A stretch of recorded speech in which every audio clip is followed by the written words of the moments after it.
जय हिंद जय भारत। आज के दिन शहीद वीर शहीद हेमराज भाई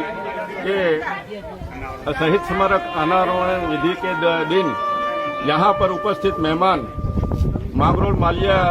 हटीना के धारासभ्य श्री भगवानजी भाई करगठिया, तालुका पंचायत के प्रमुख दिलीप भाई सिसोदिया और यहाँ अपने आईटीबीपी के डिप्टी साहब मुकेश सिंह गौड़ साहब तथा अन्य जवान और सौराष्ट्र जोन हमारे पैरामिलिट्री संगठन के सौराष्ट्र जोन के पदाधिकारी प्रमुख कनुभाई वाघेला और अपने सिकाट्रा के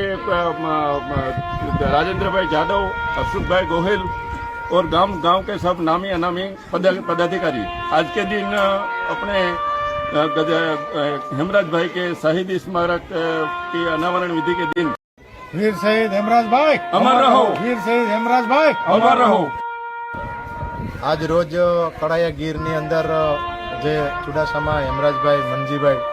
જે શહીદ વીર તરીકેનો દરજ્જો પ્રાપ્ત થયો તે નિમિત્તે પ્રાથમિક શાળાની અંદર સ્મારક તરીકે એમનું અનાવરણ કરવામાં આવ્યું।